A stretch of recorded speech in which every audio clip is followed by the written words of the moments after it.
Hey there, West Michigan. Thanks for watching 13 Plus. I'm meteorologist Michael Behrens. It has been a kind of mixed bag weekend out there. We had warm temperatures just the other day, but those temperatures fell as high winds came through, and now we're back to more seasonable conditions today. High of 40 in Grand Rapids, 40 Holland, and 41 in Muskegon. Should be around 38 this time of the year. That was our forecast for today, by the way. So 40 comes just inside 3 degrees. Starting our next accuracy streak, just 5 misses in the last month of forecasting.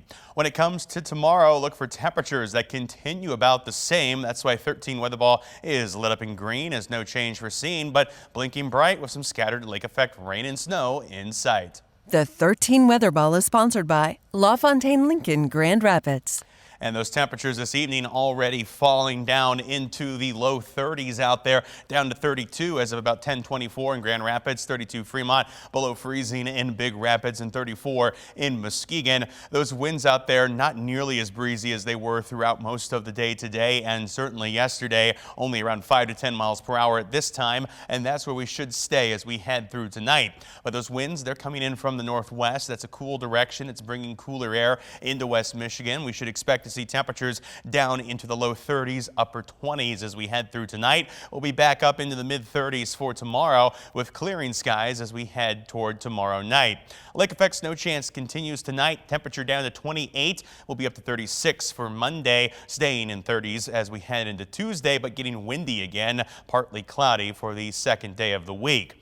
We're seeing a little bit of that scattered lake effect rain and snow still across the region here this evening, but it's mostly starting to come to an end. Heaviest band down toward Kalamazoo. The rest of us just really seeing light scattered precipitation across the region. Don't expect to see any real accumulation potential out of tonight. A lot of rain, a lot of snow out toward the east coast. For us, it's just those straggling lake effect bands. Overnight tonight, expect to see what remains of the lake effect rain and snow chance come to an end. It'll be gone by tomorrow morning. We'll be into a mostly cloudy pattern Monday where you may see a stray flake or two, but again, don't expect anything of substance for precipitation tomorrow. We'll be partly cloudy by Monday night with partly cloudy skies continuing into the day. Tuesday, we'll push this cloud cover out by Tuesday evening and we'll start a mostly sunny stretch that'll carry us through the midweek, including some warmer temperatures by the time we head toward Thursday and Friday. Your temperatures out there for your Monday, though, it's going to be cool, only in the mid 30s to upper 30s on the lakeshore. Temperatures mid 30s for our northern counties, also hanging around in the mid 30s from Grand Rapids down to Kalamazoo. 13 on your side, 10-day outlook. Temperatures stay in the mid 30s through Wednesday. That's when things turn mostly sunny for this week. Temperatures will start to warm as we head toward Thursday up into the mid 40s Friday. A brief cool down Saturday with a small chance for rain and snow, but then it's pretty much quiet after that. But temperatures will drop back down near normal by the end of the forecast.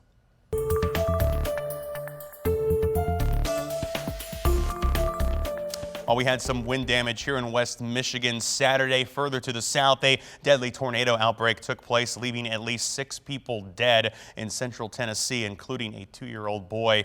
A state of emergency declared across the state with crews searching homes for those trapped or injured. That same storm system spawned at least 28 tornado reports in just 2 days. ABC News' Melissa Adon reports from Tennessee. Tonight, deadly tornadoes and severe storms leaving a trail of destruction across the southern U.S. At least 6 killed, including a 2-year-old boy, and dozens more injured after an outbreak of over 25 reported tornadoes across the region.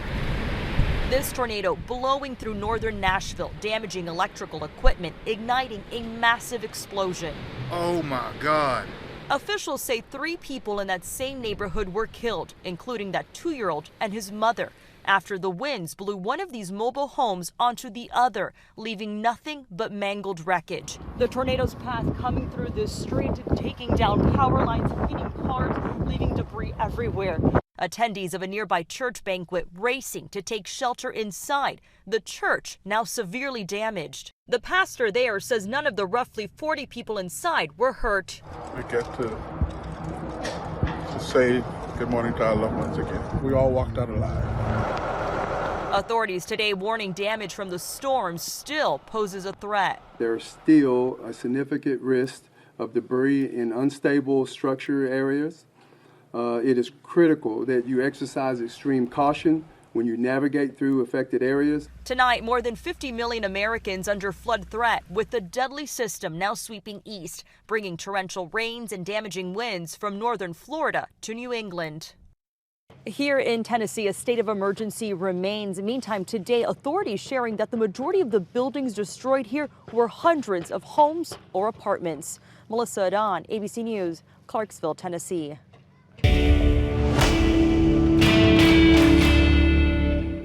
And with the stormy weather out of the picture and wintry weather returning to parts of West Michigan, clearing snow and ice off your car can be one of the most frustrating chores of the season. So not surprisingly, people have come up with ways that they swear by to speed up the process. But are all of those ways safe for your car? Ariane Daytil verifies.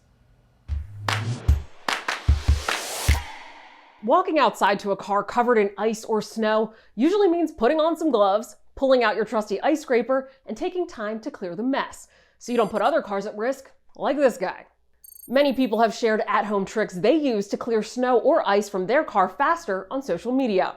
Using these sources, here are 3 things we verified you should not use to de-ice your car. No-no number 1, using hot water or homemade solutions. Pouring hot water over snow or ice might seem like an efficient way to melt the mess away, but according to the Rochester Mazda car dealership, the sudden temperature change could crack your windshield. And as for those homemade solutions, like mixing water with ammonia or vinegar, a AAA spokesperson says using any chemical solution that is not manufactured for snow removal on cars could also create small cracks and craters in the windshield, making it unsafe to drive. And they could damage your car's paint too. Next up, using the wrong tools. 1A Auto, an auto repair company, says to never use a shovel to clear snow off your car because many shovels have a metal blade or other sharp edge that will scratch your car's paint. So, what about a broom? 1A Auto says if the bristles are stiffer than a regular snow brush, that can also damage the paint. And finally, using your windshield wipers. Anco Wipers, a blade manufacturer, says making your wipers do the heavy lifting could tear the blades, making them less effective. They also say you shouldn't snap the blades to get ice or snow off. If the spring is tight enough, it can cause the wiper to crack the glass in your windshield. So now that you know what not to do yourself a favor and find your ice scraper or snow brush before a storm hits. And be kind to your wipers. Use your defrosters to melt ice away on your windshield. With your Verify, I'm Ariane Daytil.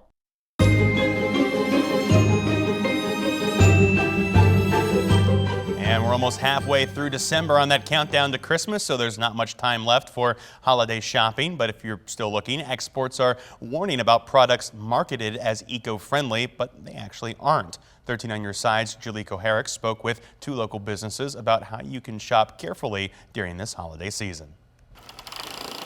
Conscious clothing is exactly that. We use all sustainable fabrics, like all plant-based fabrics, organic cotton, linen, hemp. The business, located in Belmont, sells tops, bottoms, jackets, dresses, all with the goal of being sustainable with every stitch. When you invest in your clothing, you're purchasing items that, the people who are making them are treated fairly. They're paid and compensated a livable wage. They've been in business for 22 years, but their mission grows more important every day, with large-scale fast fashion brands like Shein and Zara becoming more popular. I think Shein alone does up to 160 new styles a day. It's a mission that spans multiple counties and generations. The really popular brands like Zara and Shein, sometimes people know how bad it is, but it's the biggest and most accessible, most affordable. Sierra Gunnett started Planet Gunnett while at Western Michigan University. Started off with, I was hand sewing myself, a couple pieces. People really liked went viral on TikTok. She still runs the eco-friendly business out of Kalamazoo. Because I didn't want to just become a better option. I wanted to become an option that is taking trash out of landfills and making a positive impact, not just less of an impact. But both businesses agree. It's not just fast fashion that's the problem anymore, it's the marketing. Greenwashing is companies who are saying that their products are made ethically or sustainably. The product is the exact same, but now it's in a tinted green bottle, so it looks like it's made from recycled plastics, but nothing actually changed. They say to do your own research, shop locally, and invest in pieces that will last longer. We try to make it classic so that you can throw it with a trendy item and it's going to last. So that you can buy less. The more I see our generation kind of develop and kind of grow into adult lives, they still want this change. And pass down those pieces for generations to come.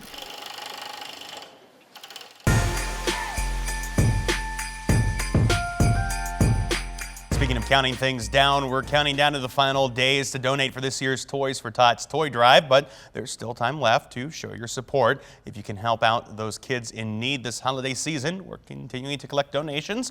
We're asking the community to donate new unwrapped toys that will go toward families across West Michigan. You can text TOYS to 616-559-1310 in order to find drop-off locations near you, or you can also shop from the comfort of your home with our Amazon wish list, and then we'll take care of the rest. Now that you're up to date on the latest news and weather headlines from here in West Michigan and around the country, you can always find more online at 13onyourside.com or by downloading our news and weather apps. For now, though, thanks for watching 13 Plus. I'm meteorologist Michael Behrens.